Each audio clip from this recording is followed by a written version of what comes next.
বিসমিল্লাহির রহমানির রহিম। সম্মানিত ভিউয়ার্স, আসসালামু আলাইকুম।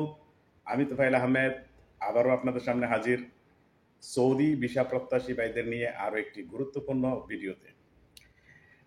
সম্মানিত ভিউয়ার্স, আপনারা জানেন যে কোটা সংস্কার আন্দোলন থেকে শুরু করে ছাত্র জনতার গণ অভ্যুত্থানে বাংলাদেশের আওয়ামী লীগ সরকারের পতন সহ এই সকল চলমান পরিস্থিতিগুলোর কারণে গত 18ই জুলাই 2024 থেকে এখনো পর্যন্ত সৌদি আরবের ভিসা সংক্রান্ত এবং সৌদি আরবের দূতাবাস, ভিসা সেন্টার এবং সৌদি এয়ারলাইন্স সব কিছুই বন্ধ রয়েছে।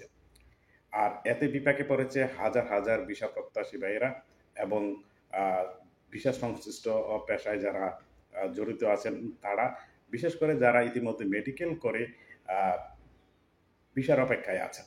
কারণ আপনারা সবাই জানেন যে মেডিকেল করার পর 2 মাসের ভেতরে তাকে ভিসা পেতে হয়। তাই অনেকেরই মেডিকেলের মেয়াদ শেষ হয়ে গিয়েছে, অনেকে ফিঙ্গারপ্রিন্ট দিয়ে বসে আছেন, আবার অনেকেই ফিঙ্গারপ্রিন্টের অপেক্ষায় আছেন।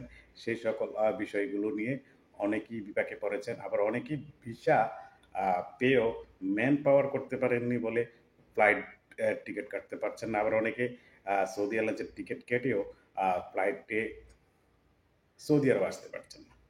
তাই এই সকল প্রশ্নগুলো নিয়ে অনেকেই সোশ্যাল মিডিয়াতে প্রশ্ন করছেন, সোশ্যাল মিডিয়াতে উত্তরগুলো খুঁজছেন, কবে সৌদি দূতাবাস খুলবে, কবে সৌদি আরবের ফিঙ্গারপ্রিন্টের অফিস খুলবে এবং কবে সৌদি আরবের ফ্লাইট চালু হবে। সম্মানিত ভিউয়ার্স, আজ 13ই আগস্ট 2024 মঙ্গলবার পর্যন্ত কিন্তু সৌদি আরবের এই সকল নিউজগুলোর কোনো সঠিক উত্তর নেই।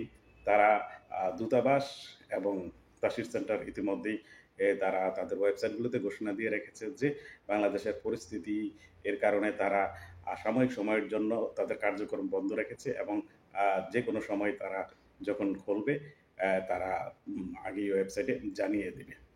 তবে এর ভেতরেই কিছু বিষয় হচ্ছে, অনেকেই বলছেন আসলে আপনারা জানেন যে সৌদি ভিসা এখন অনলাইন অ্যাপ্লিকেশন। যারা 18ই জুলাইয়ের আগে অ্যাপ্লিকেশন করেছেন তাদের কিছু ভিসা অনলাইনে তারা অ্যাপ্রুভ দিচ্ছে এবং তারা সশরীরে ফিঙ্গারপ্রিন্ট নিচ্ছে না, পাসপোর্ট জমা নিচ্ছে না, ভিসা ইস্যু করছে না এবং সৌদি এয়ারলাইন্সের ফ্লাইটও এখনো পর্যন্ত চালু হয়নি। কারণ এগুলো সবগুলোই সৌদি সরকারের সিদ্ধান্তের উপরে নির্ভর করছে। সৌদি সরকার যদি মনে করে যে তাদের দূতাবাস ঢাকায় নিরাপদ, তাহলেই তারা খুলবে। এটা তাদের সিদ্ধান্তের উপরে নির্ভর করছে। তবে ম্যান পাওয়ারের কিছু কিছু কাজ হচ্ছে, যেহেতু বাংলাদেশের নতুন সরকার, তাই আমলাতান্ত্রিক জটিলতা, আমলাতান্ত্রিক কাজের কারণে অনেকেরই অল্প আকারে ম্যান পাওয়ার হচ্ছে। আর যাদের সৌদি এয়ারলাইন্স ছাড়া অন্যান্য এয়ারলাইন্সের ফ্লাইট আছে তারা কিন্তু আসতে পারছেন। অন্যান্য এয়ারলাইন্সগুলো কিন্তু ঢাকা থেকে ট্রানজিট হয়ে কিন্তু সৌদি আরব আসছে এবং বাংলাদেশ এয়ারলাইন্সের ফ্লাইট কিন্তু সরাসরি আসছে।